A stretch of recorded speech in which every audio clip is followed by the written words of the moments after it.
Yeah, one thing I keep hearing is hold space for yourself. I literally keep hearing that this morning. Hold space for yourself. But welcome to Mara Junk Drawer. I am Mara, and today we are doing my February reading wrap up. I am currently on Storygraph trying to pull up these stats and all of the books that I read. I did not make any notes, so we just going straight off the dome. And yeah, we just gonna go with the flow as always. How do I pull all my books up? Okay, I have all of the books. I really hope this is not about to take 3 takes. The last time I did my other reading wrap up, it literally took me like 3. I had to record that video 3 times because I was just interrupted so much. It was just way too much going on, and the video was like extremely choppy to the point where I didn't feel like it would make sense to post it. Like it like the flow just wasn't flowing the way I would have wanted it to. Okay, so I have all the books pulled up on Storygraph. So the first one we're going to start with is Love Me Not by Ayla Cox, and this was a part of like a indie author collaboration where they were dropping a book daily from an author from February 1st to the 14th. And so Ayla Cox's book was one of those release days. And so in Love Me Not, we follow Cass and Malik. So this is fake dating and friends to lovers trope. But it opens up with Cass interrupting a like red carpet event because her friend Fiona was sleeping with her man. And she goes and confronts her pretty much on a red carpet premiere. And Cass turns into like a viral meme. It messes up her career because they call her the renegade. And that's just what she's being known for, is crashing a red carpet event and exposing her friend and ex-boyfriend. And so, and then it just follows her journey of trying to get her life back on track, trying to find work, trying to find money due to this situation pretty much messing up her money. And so Malik, her best friend who works at a tattoo shop, one day Cass receives an email pretty much from like a company who does like, where are they now type content, wanting her to be on the show, or they want to interview her of where is this person now. And so she is like nervous about it, apprehensive. So she wants to get Malik's input on the situation to see if she should move forward. And so she goes and pulls up on Malik at the tattoo shop. He does also have a client currently there with him. And he says, like, she's cool. You can say what you got to say in front of her. So she reads the email to Malik. And the client is like, girl, you should take it. Malik is like, girl, you should take it. And the client that Malik is working on, she's like, y'all should be like fake dating. Like, you should set up this stage, this whole appearance for yourself so you can have this like major comeback and, get your name back out there, get back on your feet. So she agrees with it. So Malik and Kaz have this big fake dating, which leads to friends to lovers. Love Me Not, like Kaz has this party every Valentine's Day, which is stemmed from the situation that she exposed her friend Fiona to, exposed her on the red carpet event. And so Cass has these Love Me Not parties every Valentine's Day. So as well as her doing this interview of where is she now, then it's also going to be around the time of her Love Me Not party. So like just everything just works out for her. And so yeah, that's all I'm gonna say about that because it is a novella. Does it say how many pages? No, it doesn't. Well, if it does, I don't feel like looking for it. Oh, 150 pages. Next, we have Good Dirt by Charmaine Wilkerson. And I was so excited to read this book because I did enjoy the show Black Cake, but I did not read the book Black Cake because there was too many bad reviews, and that's pretty much why. And then I was excited to read this because, it's historical fiction. I love historical fiction. And I ate this book up. I absolutely loved it, which I was so shocked. Like, I could not put it down. I have seen a few reviews where people just did not like it. Like, it was not for them. And I can see why, because if you're not a person into historical fiction, most historical fiction is going to read really slow. And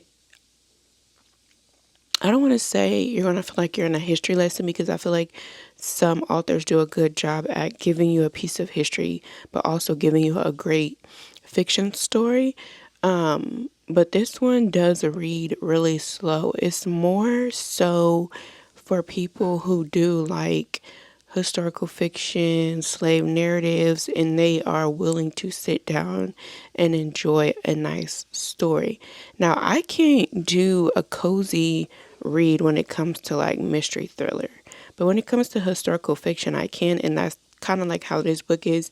It does read really slow for somebody. It would read really slow for somebody who's not into like historical fiction, because she does leave you on a cliffhanger on each chapter in Good Dirt, which is why I think she left, like, had me like locked in, because it's just like, girl, you left me on a cliffhanger. I gotta know what's about to happen in each chapter. And like, the one thing that you're anticipating for in the book that has to do with Old Mo, the stoneware, like, you really, like, I'm not gonna say too much, but that's what you're waiting for. Like, she just drops a nugget in each chapter, and you think she's about to tell you what is the saying on the stoneware, but she doesn't. So the book Good Dirt follows Evie when she was younger. She watched her brother Boz get unalived in their home. There's some robbers that were trying to rob them for this, their family heirloom. Their family heirloom is a piece of stoneware that was crafted by a slave, and on this stoneware he encarved a message in the stoneware.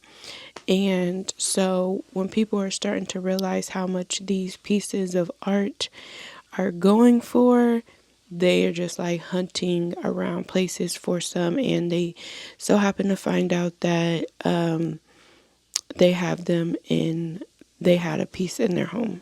And this heirloom is very it's been passed down almost 6 generations, I think she said in the book.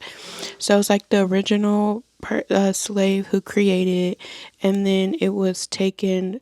So everybody in this book is connected some way, somehow. So the original slave who created the piece, and then the one who created the piece was in a relationship with somebody, and her brother took it, and then her brother is the one who the piece of stoneware was passed down generation to generation to generation, which is now a part of Evie's family, and it comes from her father's side of her family.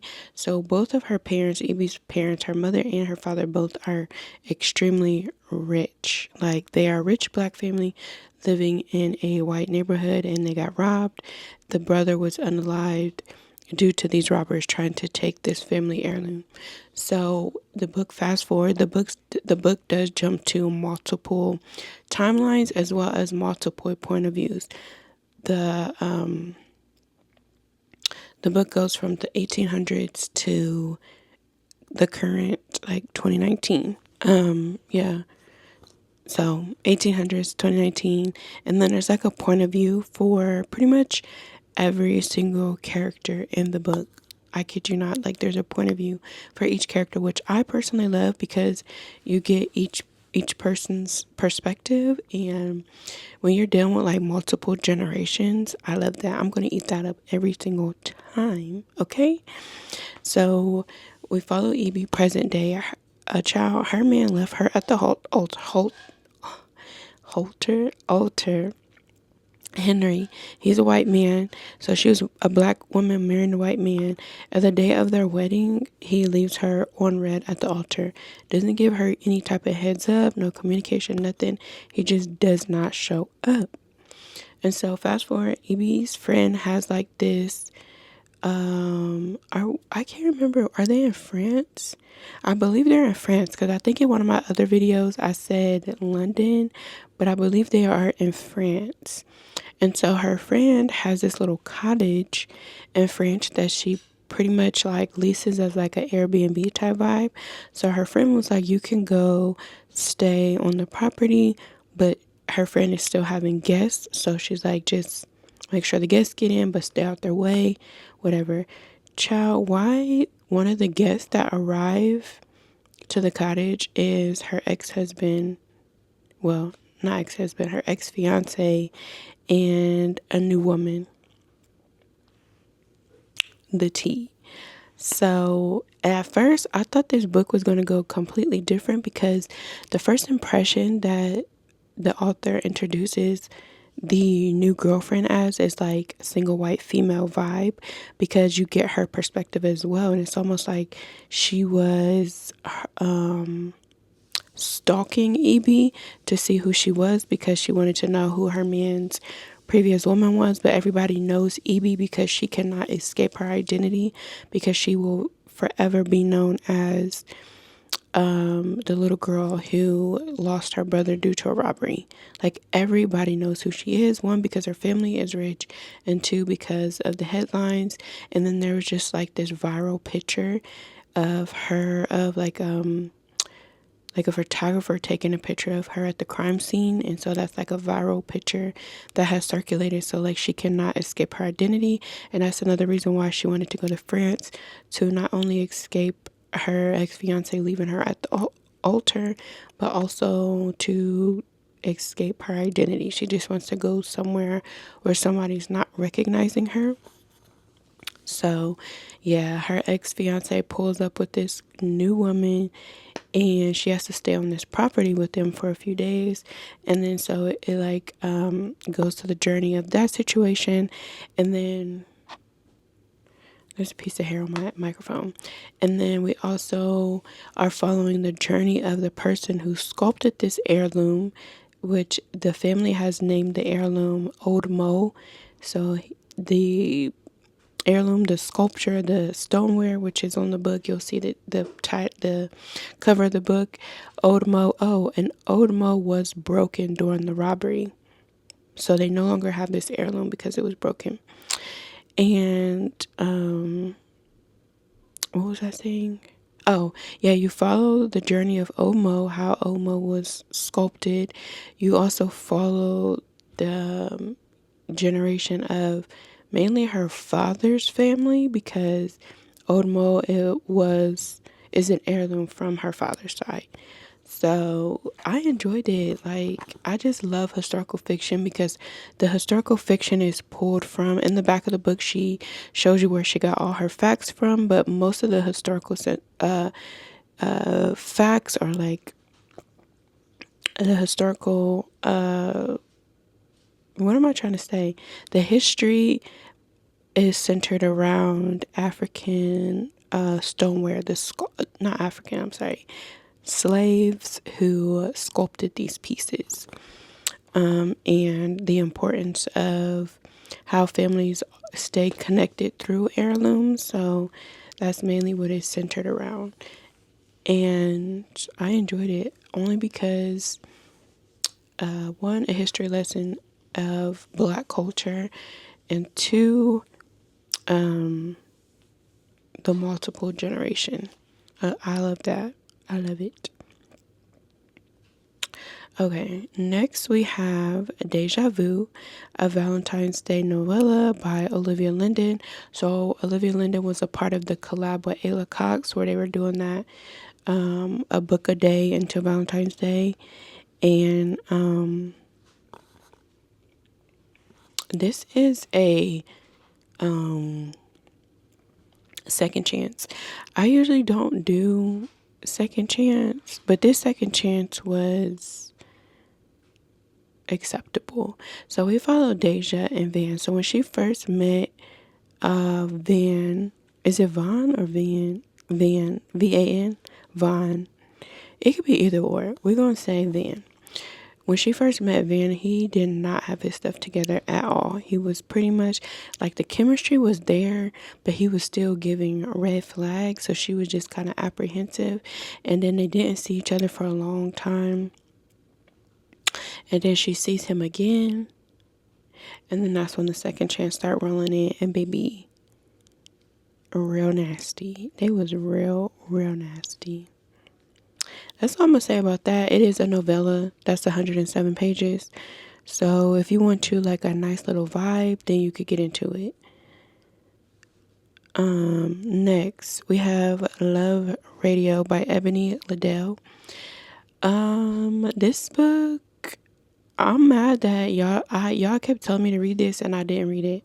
So I'm mad that I did not read this sooner, that I didn't listen to y'all, because this book was so good. It is YA, and YA is usually not my thing, but this one was giving. It was giving for sure. It was giving, and it mainly takes place in Detroit. So if you love like Detroit culture, like this is really heavy in Detroit culture, and it is set up like this book reminds me of like Brown Sugar mixed with the kids from The Shy.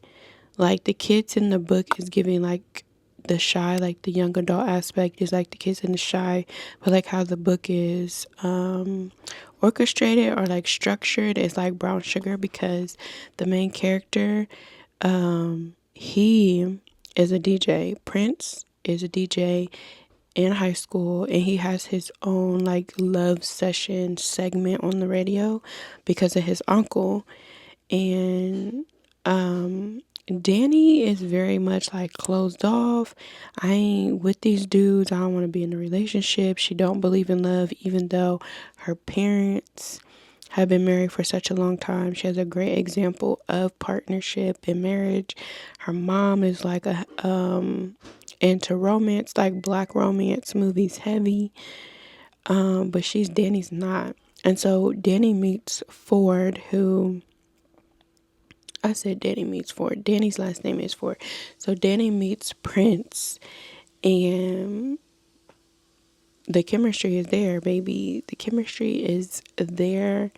Like, she's apprehensive, but it's like grumpy sunshine. Like, he's the sunshine and she's the grump. That's pretty much how their vibe is. And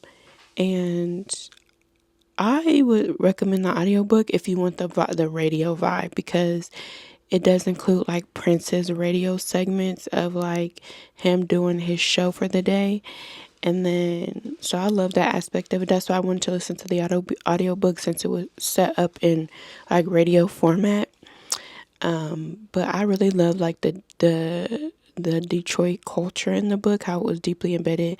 I do love like she was dropping bars in this book. The author, she was dropping some good bars. And I like how it wasn't cheesy. It was very much a realistic romance. Very much realistic. It wasn't like you're it's about to have a specific type of happy ending. I guess a happy ending, but it's like a realistic ending, like in the real world.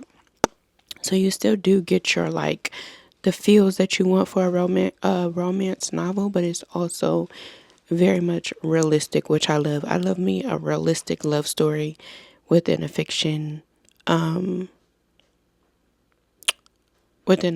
book. But yeah, I highlighted so much in this book. Like, it was giving me all the feels. I had a great time. Okay, so next we have Needy Little Things by Chanel Desamores. And I did check this out physically from the library, but then I switched over to the audiobook, and I think this narrator did a good job. But we follow the character Soraya, and she has this ability, like this psych ability she's like a clairvoyant, where she's able to Since when people need something and like before they know they need it.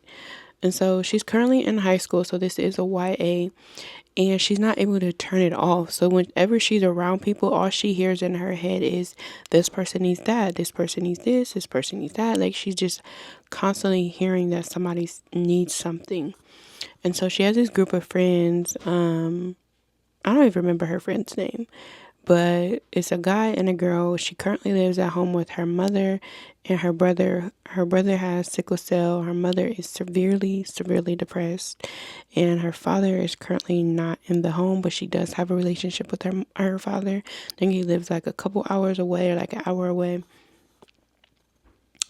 And then, so her two friends, one of her friends, his sister Tessa, was missing. So far in this town, there are two children who are missing, and teenagers who have gone missing, and they have not solved the case. One white, one black, and they feel like, of course, the white one got their case was worked on more than their personal friend's case, Tessa, who went missing, which is her friend's brother, which is her friend's sister, his twin sister. And so they go to this music festival in Atlanta. It takes place in Atlanta. And they mention Lake Lanier a lot. If you don't know the history of Lake Lanier, go look it up. So in the book, they do bring up Lake Lanier. And I don't know if that's like for a spooky aspect, but the book is not spooky at all. But I think it just goes with the vibe of the book. And so, because they do mention Lake Lanier twice, but anyways, they go to this Atlanta Music Festival, and one of their friends, her girlfriend, goes missing. And so now they're trying to solve the mystery of her friend gone missing. And plot twist. That's all I'm going to say is plot twist. Usually I don't like what is it called, an open ending when it comes to like mystery or thrillers, but there was an open ending on this, and I loved it. The last line of the book, I loved it because the way that it ties in with the character Tessa that went missing, her friend's twin sister, ate it up. Because honestly, if she wanted to make a part 2, she could, but the fact that I got the closure that I needed from like the other friend went missing, and then this other open-ended one, I liked it. I liked it. Usually I don't like that, but I liked it. It was cute. Okay, so the next one I read was The Man the Moment Demands, Master the 10 Characteristics of the Comprehensive Man by Jason Wilson.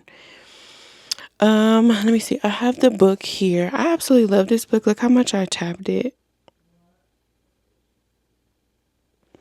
I tabbed it so much. And I'm going to gift this book to my son. I absolutely love the dedication page. Let me see. It says, to every man who is tired of being the wrong man in the moment. So although I could not really relate to the book, I could relate to it in the aspect of being a mother to a man or wanting a man to be the best version of himself. And also, I like reading male perspectives because I don't have any like healthy men around me.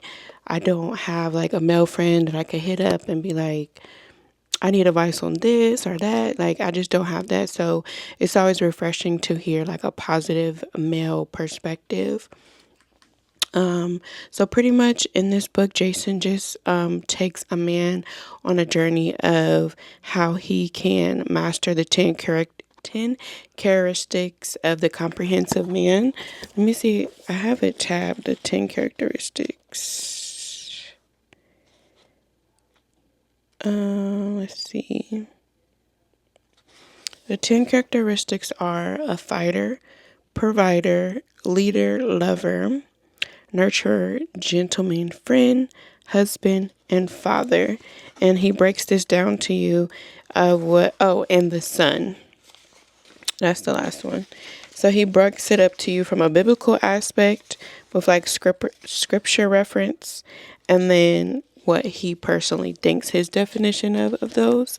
And great book. I'm definitely going to gift that to my son. I feel like if you have a man in your life as well, whether it's your friend, your husband, your boyfriend, your situationship, gift him that book. Gift him that book. Next, I read. Is this all the books? Okay. Yeah, so next I read Invisible Man by Ralph Ellison. Okay, from a literature aspect, this book is phenomenal. From a vibe aspect, boy, what was you talking about? Like, this man talks too much in real life. Like, the tangents that this unnamed narrator was going on, I'm just like, why? Why? Why? It was very slow paced for me. Like, I guess you could say it's low key historical fiction as well, just because of like some of the cultural references that was dropped in the book. Like, very much like, yeah. Child, I don't know what to say. I would say the best part of this book is the audiobook. It was narrated by Joe Morton from Scandal, you know, the dad on Scandal. He did a phenomenal job. Like, I'm telling you, he did such a good job to the point where his performance on this audiobook could be in top 5 audiobooks of all time. If it wasn't for the audiobook, I would not have been able to finish this book. The book was not terrible, but it is so big. First of all, like, it doesn't look big on here because it's paperback, but this book is like 500 plus pages of this unnamed narrator be going on a tangent of pretty much telling you how he became an invisible man, and he was very much problematic himself, and some like he did go through a lot. Okay, he did go through a lot, but at the same time he was mad. Like, he was mad. Like, I was just like, dude, what are you doing? Like, you could have avoided this situation. But yeah, the audiobook is what did it for me. Like, the audiobook is what saved me because, child,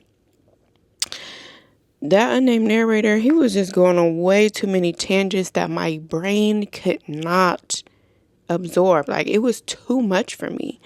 Too much, because it's like, dude, land the plane. Okay, please land the plane.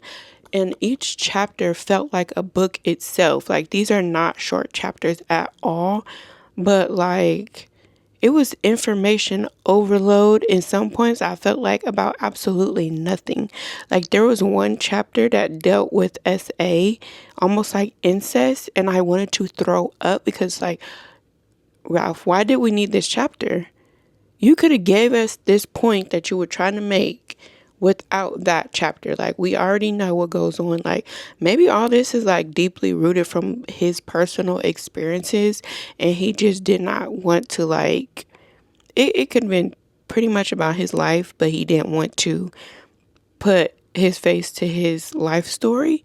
So, because a lot of that felt like he put every single daydream he ever had in that book, or that was his life. But like I said, he didn't want to put his face to his life and just wanted to just put an unnamed narrator, and you could do what you will with the information. I mean, it was brilliant. Like, the writing, he is a phenomenal writer.